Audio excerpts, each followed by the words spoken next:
Wealth is no longer a flex. In 2026, anyone can lease a luxury car for a weekend, use an AI filter to curate a perfect physique, or rent a private jet for a 10-minute photo shoot. Material success and peak aesthetics have become baseline commodities. They are the entry fee, not the prize. But there is one thing that money cannot buy, and it is becoming the rarest, most sought-after asset in the modern dating market. It is the ultimate status symbol of the digital age: emotional availability.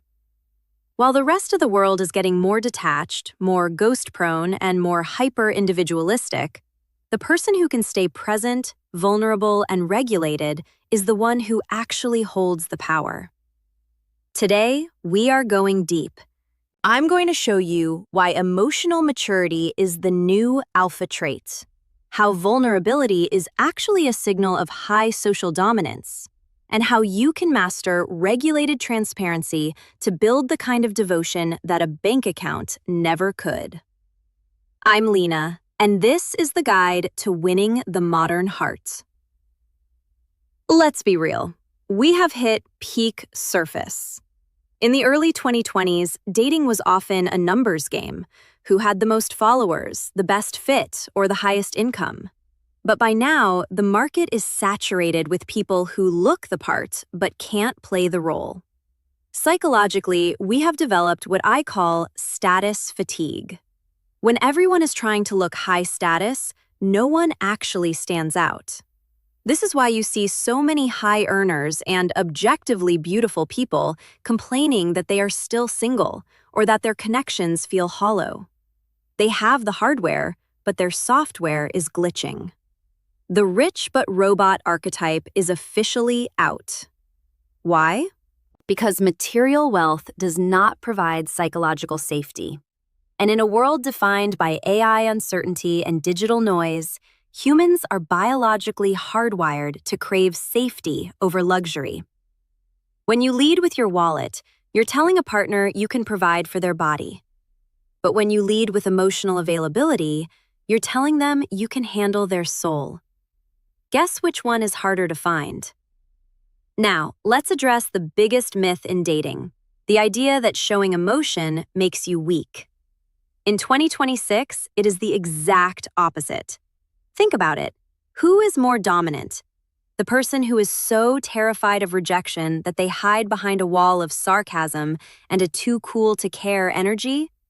Or the person who is so secure in their own value that they can say, "I am actually feeling a bit anxious right now," or "I really value our connection." True vulnerability is a power move. It signals to the other person that you are so high status and so grounded that their reaction to your truth cannot break you. That is social dominance. When you are emotionally available, you aren't chasing. You are creating a vacuum that the other person naturally wants to fill. You aren't playing the game of who can care the least. You're playing the game of who is brave enough to be real. But there is a catch. Being emotionally available does not mean trauma dumping on the first date. It is not about being a mess. It is about regulated transparency. This is the secret sauce for modern attraction. Regulated transparency is the ability to share your internal world in a way that is honest but managed. For example, the old way was ghosting someone because you felt overwhelmed. That is low status and avoidant. The messy way is sending 10 paragraphs about your childhood because they didn't text back in an hour. That is low status and anxious. The 2026 way is saying, "Hey, I've had a really taxing day and I don't think I can give you the presents you deserve right now. Let's catch up tomorrow when I'm more myself." See the difference? That is emotional regulation. It creates an addictive psychological safety.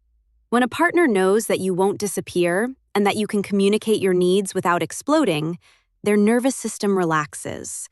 And the person who makes a partner's nervous system feel safe is the person that partner will never want to leave. Let's talk about the rarest skill in the digital age: active listening. Most people don't listen. They just wait for their turn to speak. Or worse, they are checking their notifications while you are talking. When you give someone your undivided, non-judgmental presence, you are giving them a hit of dopamine that is more powerful than any expensive dinner. In a world of 5-second attention spans, being truly seen is the ultimate aphrodisiac. If you want to fast-track your growth in the dating pool, try this. The next time you are on a date, put your phone face down, or better yet, leave it in the car. Ask questions that start with, "How did that feel?" instead of just, "What did you do?" Validation is the currency of this year. If you can make someone feel understood, you have already outcompeted 99% of the population. Why is this the ultimate status symbol? Because it predicts long-term success. The spark or chemistry we all talk about is often just anxiety in a fancy dress. True, lasting devotion is built on the boring brilliance of showing up. It is the ability to handle conflict without needing to win the argument. It is the capacity to be a secure base for your partner's growth. It is knowing that consistency is the new love bombing. We are seeing a massive shift toward intentional dating. People are tired of the situationship cycle. They are looking for someone who is home, not just a highlight reel. So, how do you become this person? How do you upgrade your emotional status? First, you have to audit your defenses. Do you use humor to deflect deep questions? Do you pull away when things get too real? Awareness is the first step toward change. Second, practice micro-vulnerability. Start small. Share a minor frustration or a small win with total honesty. See how it feels to be seen in a small way before you go deep. Third, master the repair.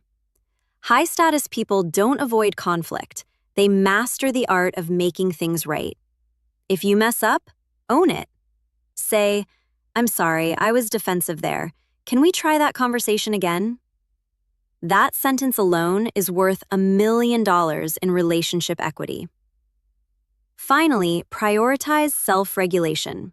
You cannot be available for someone else if you are a stranger to yourself. Meditation, therapy, and journaling aren't just self-care. They are status training for your mind. The world will try to tell you that you need more.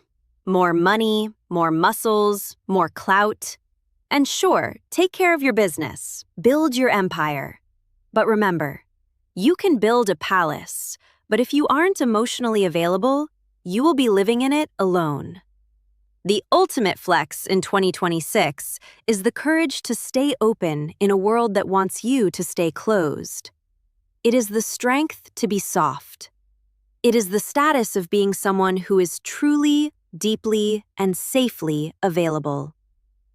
When we look at the leaders of the next generation, we aren't looking at those who can accumulate the most, but those who can connect the best. Connection is the new currency. If you can navigate your own emotions, you can navigate any relationship. If you can offer presence, you offer something more valuable than gold. This shift is happening whether we are ready for it or not. The alpha of the past was the one who suppressed emotion to lead. The alpha of 2026 is the one who masters emotion to connect. If this resonated with you, I want you to think about one area of your life where you've been playing it safe by staying detached. What would happen if you leaned in just 10% more?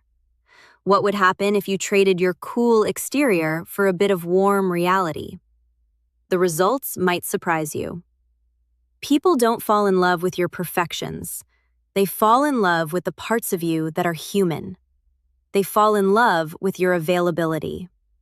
I'm Lena, and I want to thank you for spending this time with me. Building this version of yourself isn't easy, but it is the most rewarding investment you will ever make. It is time to stop worrying about how you look to the world and start focusing on how you show up for the people in it. I will see you in the next video. Stay real, stay present, and most importantly, stay available.